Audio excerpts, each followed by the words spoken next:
Aku adalah Vina. Dan aku ingin membagikan ceritaku yang mungkin bisa kalian renungkan setelah membacanya. Terlebih lagi bagi para istri sekaligus wanita karir yang sedang berjuang dengan caranya masing-masing. Sore itu, sembari menunggu kedatangan teman yang akan menjemputku di masjid seusai asyar, kulihat seorang wanita berpakaian gamis rapi tengah duduk seorang diri di samping masjid. Kelihatannya ia sedang menunggu seseorang juga. Aku mencoba menegurnya dan duduk di sampingnya, mengucapkan salam, sembari berkenalan dan akhirnya pembicaraan sampai pada pertanyaan ini. Mbak sudah menikah? Tanyanya dengan senyum ramah. Belum. Jawabku datar, kemudian wanita itu bertanya lagi dengan raut sedikit penasaran. Kenapa pertanyaan yang hanya bisa kujawab dengan senyuman? Ingin kujawab karena masih hendak melanjutkan pendidikan. Tapi rasanya alasan itu terlalu klise. Lalu aku mengalihkan pembicaraan. Mbak menunggu siapa? Tanyaku santai sembari memakan cimol yang sedang kupegang. Menunggu suami, jawabnya pendek seketika aku melihat ke samping kirinya. Sebuah tas laptop dan sebuah tas besar lagi yang tak bisa kutebak apa isinya. Dalam hati bertanya-tanya, dari mana mbak ini? Sepertinya baru pulang kerja. Akhirnya kuberanikan juga untuk bertanya, mbak kerja di mana? Entah keyakinan apa yang membuatku demikian yakin jika wanita itu memang seorang wanita karir. Padahal setahuku, wanita-wanita sepertinya kebanyakan hanya mengabdi sebagai ibu rumah tangga. Alhamdulillah 2 jam yang lalu saya resmi tidak bekerja lagi. Jawabnya dengan wajah yang aneh menurutku penuh dengan ketulusan hati. Kenapa? Tanyaku lagi, lalu dia hanya tersenyum dan menjawab, karena inilah langkah awal saya sebagai wanita karir, yang bisa lebih hormat pada suami. Jawabnya tegas. Aku berpikir sejenak.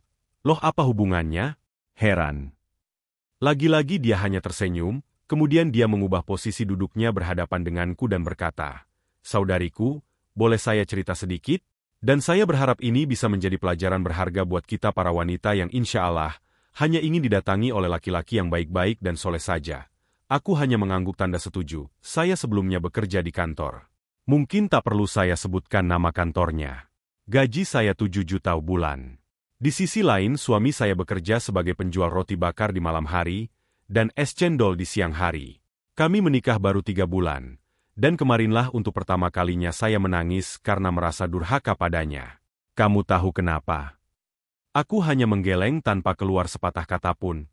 Waktu itu jam 7 malam. Seperti biasa, suami saya menjemput saya dari kantor. Hari itu lembur. Biasanya jam 3 sore sudah pulang.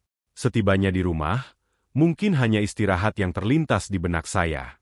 Ya, saya akui sungguh capek sekali kerja lembur sampai malam. Wanita itu menghela nafas sejenak dan melanjutkan ceritanya. Saat itu suami bilang jika dia masuk angin dan kepalanya pusing. Celakanya rasa pusing itu juga menyerang saya. Berbeda dengan saya, suami hanya minta diambilkan air putih untuk minum. Tapi saya malah berkata, Abi, Umi pusing nih, ambil sendirilah. Lalu pusing membuat saya tertidur hingga terbangun tengah malam. Begitu bangun pusing pun hilang. Setelah memastikan suami tidur dengan pulas, saya menuju ke dapur. Terlihat semua piring sudah bersih tercuci. Siapa lagi yang bukan mencucinya kalau bukan suami? Terlihat lagi semua baju kotor yang telah bersih di gantungan. Kenapa suamiku mengerjakan semua ini? Bukankah dia juga sedang pusing? Saya segera masuk lagi ke kamar, berharap dia bangun dan mau menjelaskannya.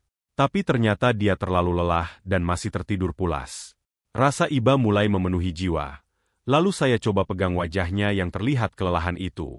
Dan tanpa diduga ternyata ia tengah mengalami demam cukup tinggi. Seketika saya teringat perkataan terakhir saya pada suami tadi. Hanya disuruh mengambilkan air putih saja, saya membantahnya. Padahal dia sampai rela mengerjakan semua pekerjaan rumah dalam kondisi demam. Air mata pun mulai menetes. Air mata karena telah melupakan hak-hak suami saya.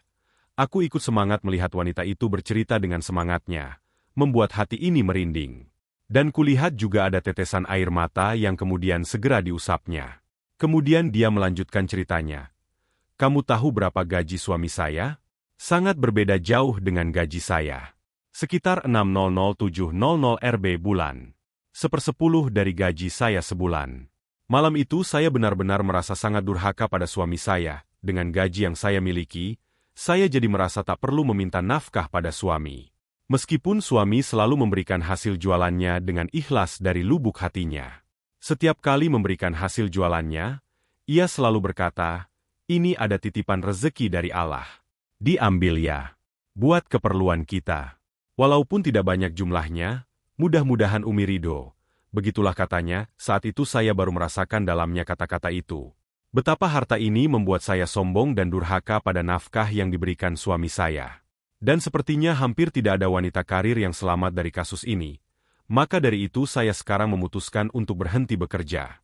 Mudah-mudahan dengan jalan ini, saya lebih bisa menghargai nafkah yang diberikan suami. Sejatinya wanita sering merasa resah jika tanpa harta. Dan karena harta juga wanita sering lupa kodratnya. Lanjutnya lagi, tak memberikan kesempatan bagiku untuk berbicara. Beberapa hari yang lalu, saya berkunjung ke rumah orang tua, dan menceritakan niat saya ini. Saya sedih, karena orang tua, dan saudara-saudara saya justru tidak ada yang mendukung niat saya untuk berhenti bekerja. Sesuai dugaan saya, mereka malah membanding-bandingkan pekerjaan suami saya dengan yang lain. Aku masih terdiam, bisu mendengar keluh kesahnya. Apa aku bisa seperti dia? Menerima sosok pangeran apa adanya, bahkan rela meninggalkan karir yang selama ini ia rintis dengan segala keringat dan air matanya. Lalu aku mencoba bertanya bagaimana respon keluarganya atas keputusannya itu. Mbak itu pun menjawab kalau dia justru dimaki-maki oleh adiknya. Mbak, bukankah kita harus memikirkan masa depan? Kita kerja juga kan untuk kebutuhan rumah tangga. Biaya hidup sekarang ini mahal. Begitu banyak orang yang butuh pekerjaan. Mbak malah pengen berhenti kerja. Suami Mbak pun penghasilannya kurang. Beda cerita kalau suami kakak pengusaha kaya, bolehlah kita sebagai istri santai-santai saja di rumah. Padahal kalau niatnya ingin menjadi ibu rumah tangga, seharusnya menikah dengan yang sudah mapan. Tapi Mbak lebih memilih menikah dengan orang yang belum jelas pekerjaannya. Dari 4 orang anak bapak, cuma suami Mbak yang tidak punya penghasilan tetap, dan yang paling membuat kami kesal, sepertinya suami Mbak itu lebih suka hidup seperti ini. Ditawari kerja di bank oleh saudara sendiri yang ingin membantu pun tak mau, sampai heran aku, apa maunya suami kakak itu. Ceritanya kembali mengalir. Menceritakan ucapan adik perempuannya saat dimintai pendapat, kamu tahu, saya hanya bisa menangis saat itu. Saya menangis bukan karena apa yang dikatakan adik saya itu benar. Tapi saya menangis karena imam saya sudah dipandang rendah olehnya. Bagaimana mungkin dia meremehkan setiap tetes keringat suami saya? Dia tidak berhak melakukan itu. Padahal dengan tetesan keringat itu, keluarga kecil kami selalu dilimpahkan rejeki yang berkah. Bagaimana mungkin dia menghina orang yang senantiasa membangunkan saya untuk sujud di malam hari? Bagaimana mungkin dia menghina orang yang dengan kata-kata lembutnya selalu menenangkan hati saya? Bagaimana mungkin dia menghina orang yang berani datang pada orang tua saya untuk melamar anak gadisnya? Bagaimana mungkin seseorang yang begitu saya muliakan, ternyata begitu rendah di hadapannya hanya karena sebuah pekerjaan? Saya memutuskan berhenti bekerja, karena tak ingin melihat orang membanding-bandingkan gaji saya dengan gaji suami saya. Saya memutuskan berhenti bekerja juga untuk menghargai nafkah yang diberikan suami saya. Saya juga memutuskan berhenti bekerja untuk memenuhi hak-hak suami saya. Saya berharap dengan begitu saya tak lagi membantah perintah suami saya. Mudah-mudahan saya juga ridho atas besarnya nafkah itu. Saya bangga dengan pekerjaannya, bahkan begitu menghormati pekerjaannya, karena tak semua orang punya kepercayaan diri dengan pekerjaan seperti itu, di saat kebanyakan orang lebih memilih jadi pengangguran daripada melakukan pekerjaan yang seperti itu. Tetapi suami saya, tak ada rasa malu baginya untuk menafkahi istri dengan nafkah yang halal.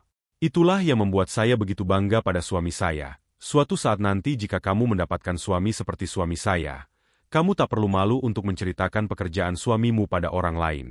Bukan masalah pekerjaannya, tapi masalah halalnya dan berkahnya. Ucapnya terakhir, sambil tersenyum manis padaku. Mengambil tas laptopnya, bergegas ingin meninggalkanku, kulihat dari kejauhan seorang laki-laki dengan menggunakan sepeda motor butut mendekat ke arah kami. Wajahnya ditutupi kaca helm berwarna transparan. Meskipun tak ada niatku menatap mukanya, tapi sangat jelas terlihat dari kejauhan. Sambil mengucapkan salam, wanita itu meninggalkanku. Wajah itu tenang sekali. Wajah seorang istri yang begitu ridho, sekarang giliran aku yang menangis. Hari ini aku mendapatkan pelajaran paling berkesan dalam hidupku. Pelajaran yang membuatku menghapus sosok pangeran kaya yang ada dalam benakku.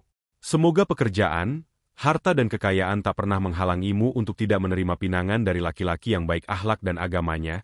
Jika kalian di posisi Mbak tadi, apakah kalian sanggup melakukan hal yang sama?